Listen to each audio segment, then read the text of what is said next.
Assalamualaikum warahmatullahi wabarakatuh. Kembali lagi pada saya. Kesempatan kali ini mencoba membahas tentang sensor prosimeter, vibrasi, subturbin, dan generator. Di sini rangkaian dari sensor prosimeter sampai menjadi besaran terukur. Di sini adalah besaran normal dan batasan besaran alarm maupun trip.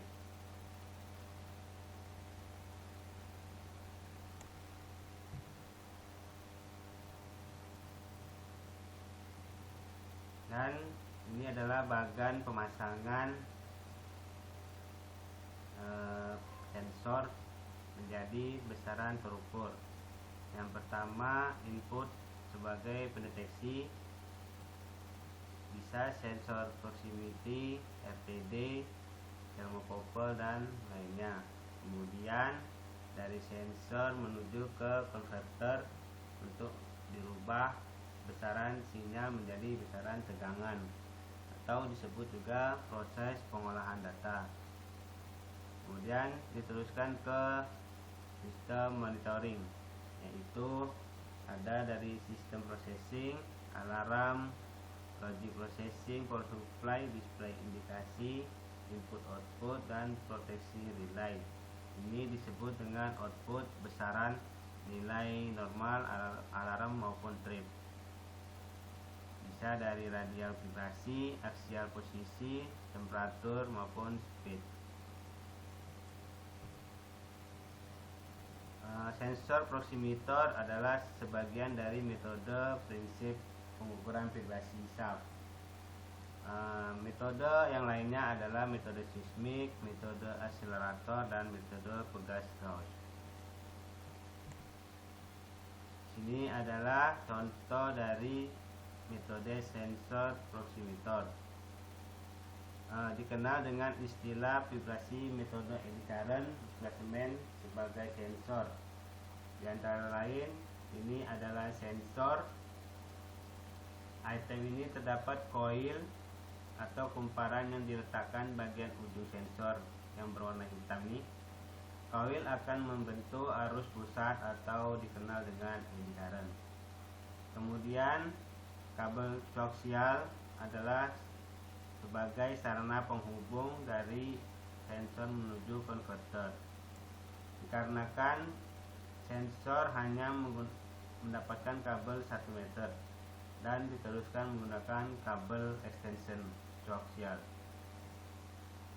Dan di sini adalah konverter, terdapat rangkaian elektronik, yaitu di dalamnya ada rangkaian osilasi, resonansi, demodulasi, dan rangkaian linear. Ini prinsip kerja dari sensor. Yang pertama, proses pengolahan sinyal di dalam konverter. Jadi sinyal impedansi dari besaran eddy current atau arus pusat yang diterima dari sensor oleh rangkaian resonansi yang akan diubah menjadi tegangan AC voltage. Kemudian dari resonansi diteruskan ke rangkaian demodulasi, diubah menjadi tegangan DC. Tegangan DC sebagai sinyal besaran sebanding dengan jarak antara sensor dan target. Keluaran demodulasi disebut juga tegangan gap voltage. Jadi keluaran konverter ada mempunyai dua tegangan AC dan tegangan DC.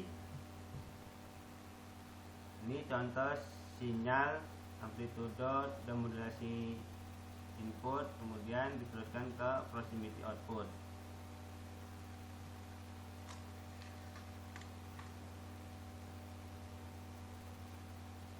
Output proximeter adalah tegangan DC dan tegangan AC. Tegangan AC prosimeter itu nilainya adalah AC voltage peak to peak 1 gelombang penuh. Sedangkan tegangan DC adalah sebagai gap voltage atau celah dari sensor ke target.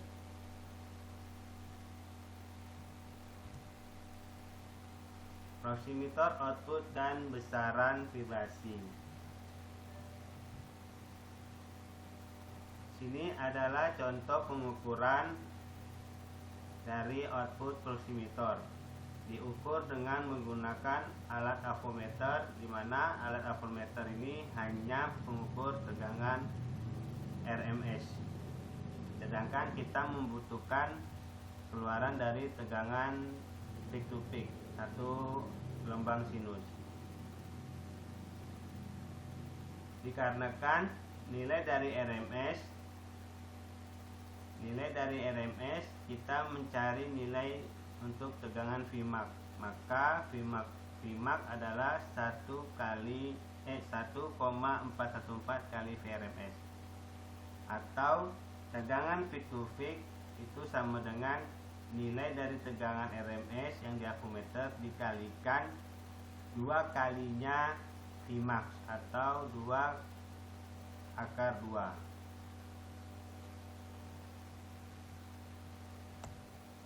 Sebagai contoh pengukuran output proximity dengan nilai AC RMS 135, kita jadikan tegangan peak to peak, kita kalikan hasil dari output proximity dikalikan 2/2, mendapat nilai 381,78.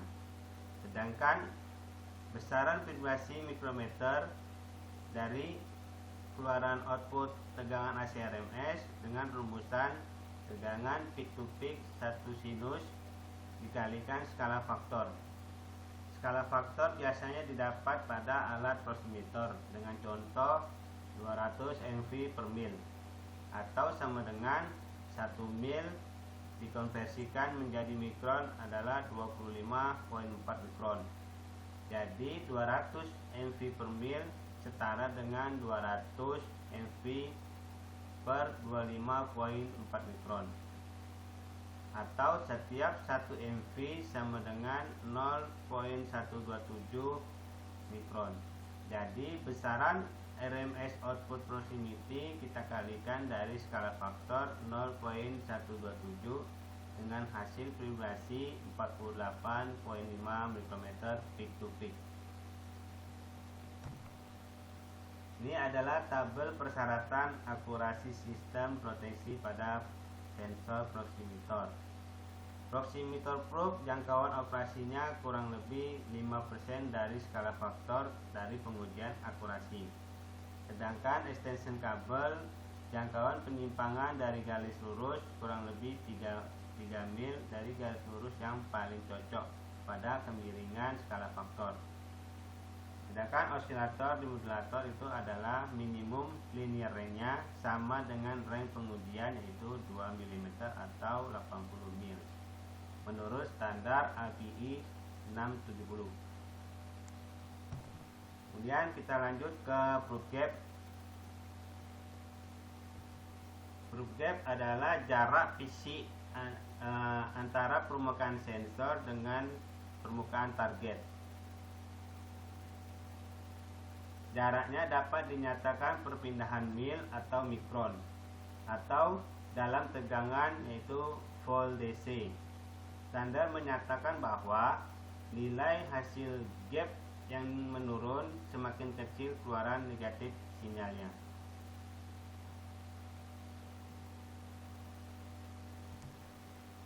Ini kurva yang menunjukkan akurasi proximity probe.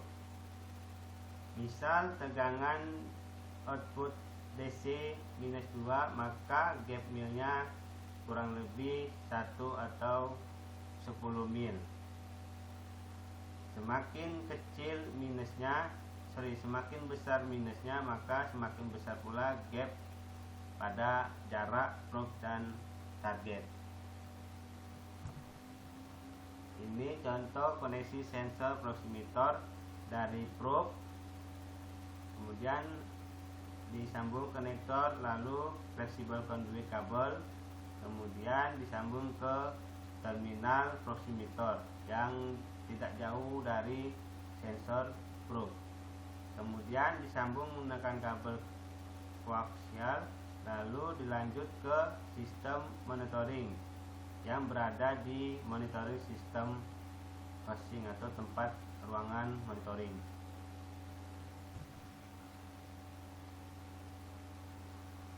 Pengaturan bidang probe proximity berdasarkan standar nilai gap minus 9,5 dan minus 10 volt DC. Yang pertama, kita ukur dulu peralatan proximitor antara koneksi common dan V/T. Ini adalah power untuk peralatan proximitor sebesar minus 24 volt DC. Lanjut, ukur tegangan keluaran DC dari terminal COM ke terminal output. Terminal COM dan terminal output mempunyai dua keluaran AC maupun DC. Jika pembacaan pemasangan probe di bawah minus 9,5, maka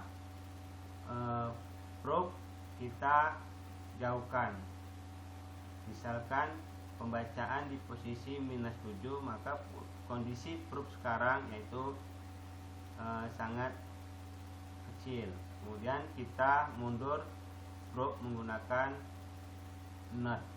Kita putar sampai mendapatkan nilai minus 9,5 VDC. Dan sebaliknya, jika pemasangan awal lebih dari minus 10, maka probe kita dekatkan ke target sampai tegangan di avometer kisaran 9,5 dan minus 10 volt DC. Sebagai ilustrasi, kenapa dibuat settingan probe minus 10 volt DC? Dikarenakan proximitor memungkinkan probe bekerja dari minus 2 volt hingga minus 18 volt. Jadi beda tegangannya adalah 8 volt, dari 2 sampai 10 volt. Saat penyetelan pada minus 10 volt DC, probe sama-sama mendapatkan nilai pengukuran vibrasi dari kedua sisi probe. Misalkan probe pada posisi minus 0,9, maka saat sub beroperasi mempunyai margin antara 7 sampai 11 volt. Jadi jika probe X mendapatkan 7 volt, maka probe Y mendapatkan 11 volt. Ini adalah mempunyai selisih, maka di salah satu probe tidak akan mendeteksi getaran. Makanya kita membuat minus 10 supaya antara sisi probe X dan Y sama-sama mendapatkan getaran atau vibrasi dari sub turbin atau generator.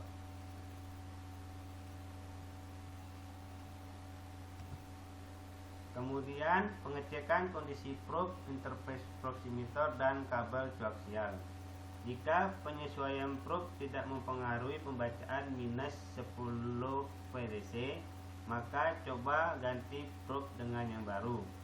Kemudian jika pemasangan probe yang baru hasilnya tidak keluar minus 10 VDC, maka ganti interface proximitor. Kemudian misalkan hasil penggantian interface proximitor masih tidak mengeluarkan tegangan, maka kita ganti kabel koaksialnya.